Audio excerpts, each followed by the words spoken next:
The time of the feast did not go away. The time of the feast still stands. Whether or not we can keep it, it's a whole nother matter according to the scriptures. So the time of the feast did not go away. The time of the feast still stands. Okay, so yes, certainly, when we talk about the fact that we cannot keep the feast in captivity, because this is what Yahuah says, and we're going to go to some scriptures today that points this out very clearly. We're going to go to some of our history from the scriptures as to why we are unable to keep the feast in captivity. But when we say that, many people who are out there teaching that we are supposed to keep the feast, and by not keeping the feast, we are breaking Torah. Many people out there teaches this, but yet that goes totally contrary to the scriptures. However, those who teach it will say that what somebody is saying when they say that we are unable to keep the feast in captivity is that we are saying that the feast or the appointed times of the feast no longer exist. And that is not what Yahuah is saying, because those aren't my words. And so it's not a matter of what I'm saying, but it's all about what Yahuah has to say. I don't come proclaiming my own words. I desire not to come proclaiming my own words, but rather to speak the word of Yahuah. And that's the only thing that I desire to speak, because in me dwells no good thing. You see, in me, in this flesh dwells no good thing. In this flesh dwells no good thing. And so therefore, I cannot rely upon my flesh. I cannot rely upon myself. I cannot rely upon my thoughts. I must rely on Yahuah. And to rely on Yahuah, I must look to his word.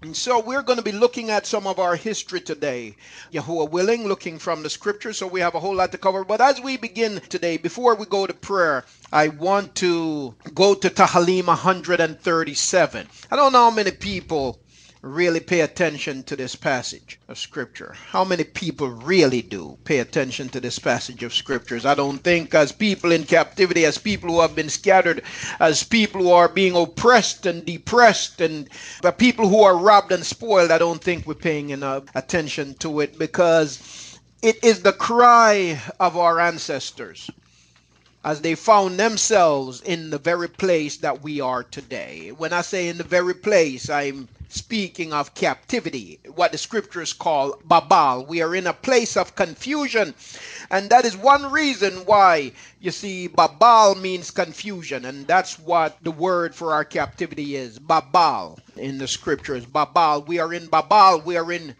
confusion. Yahuah said that he would hold us, in the translation says derision. He will hold us in confusion when we as a people go away from his statutes. And so that is where we are right now, because the sins of our forefathers are upon us.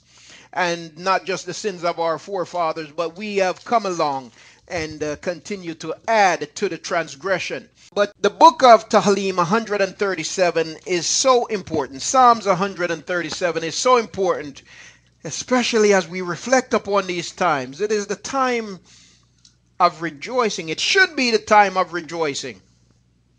It should be the time of rejoicing, family, but yet we cannot rejoice. You see, the problem is that even for people who call themselves keeping the feast, and many of them who call themselves keeping the feast are not even keeping the feast in the appointed time. The appointed time is now, but yet they will go next, quote unquote, next month to keep the feast. They're not even keeping it in its appointed time. If you don't make the appointment, then you totally miss an opportunity. If you don't make the appointment, you miss the appointment. You miss the opportunity, you see. But also for those who say they're keeping the feast, if they recognize, if we would truly as a people wake up and realize the condition that our people are still in, if we would take the focus off ourselves and our little world for a second and look at the bigger picture. Look at our people. Look at Yashar'Al, how we are oppressed around the world. My brother, my sister who may be in a place right now where they have no food, they have no shelter. They're being oppressed by a lawless system, by a wicked system. The police continue to oppress them and abuse them, harass them as they travel down the street. I got pulled over by a cop just this week who asked me, "Where are you going?" My wife was quite offended and was ready to tell him off. I just said, babe, let me handle this. Because she was quite offended and she was ready to tell him off. Now, I know the wickedness of this beast, and I'm not going to provoke his wickedness to come out. I'm not afraid of him, but I'm not going to provoke him to beat me unnecessarily. I know he is wicked. When you know you're dealing with the wicked, you don't provoke the wicked unnecessarily. And so my response to him was, "Officer, what have I done wrong?" "Driver's license, registration, and insurance, please. Do you have it?" "Yes, I do, but what have I done wrong?" "Well, we noticed your inspection sticker failed." Well, that's really not enough reason to pull me over because I have a it's a rejected sticker. "Anyway, where are you going?" My wife began to tell him off. I said, "We're going home." That's where we were going. "I don't need to argue with you. I'm going home. I could tell you it's none of your business, but you know what? I'm going home." And he said, "Okay, I'll give you a break." Okay, I'll give you a break.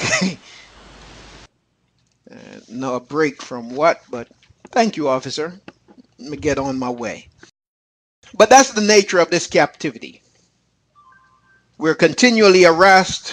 You see, the scriptures tells that we are a people robbed and spoiled. We live in holes. We are imprisoned, wrongfully imprisoned, illegally imprisoned. We are subjects of experiments that we know nothing about. Experiments designed to kill us. Experiments designed to extinguish us from the earth. But had it not been for the mercy of Yahuah, even in this captivity, we would have been extinguished, because it's not that they have not tried. They have certainly tried, and they continue to try. But it is only because of the mercy of Yahuah. The mercy of Yahuah. The favor of Yahuah. Something the Christians gave the name grace. It's not grace, it's favor.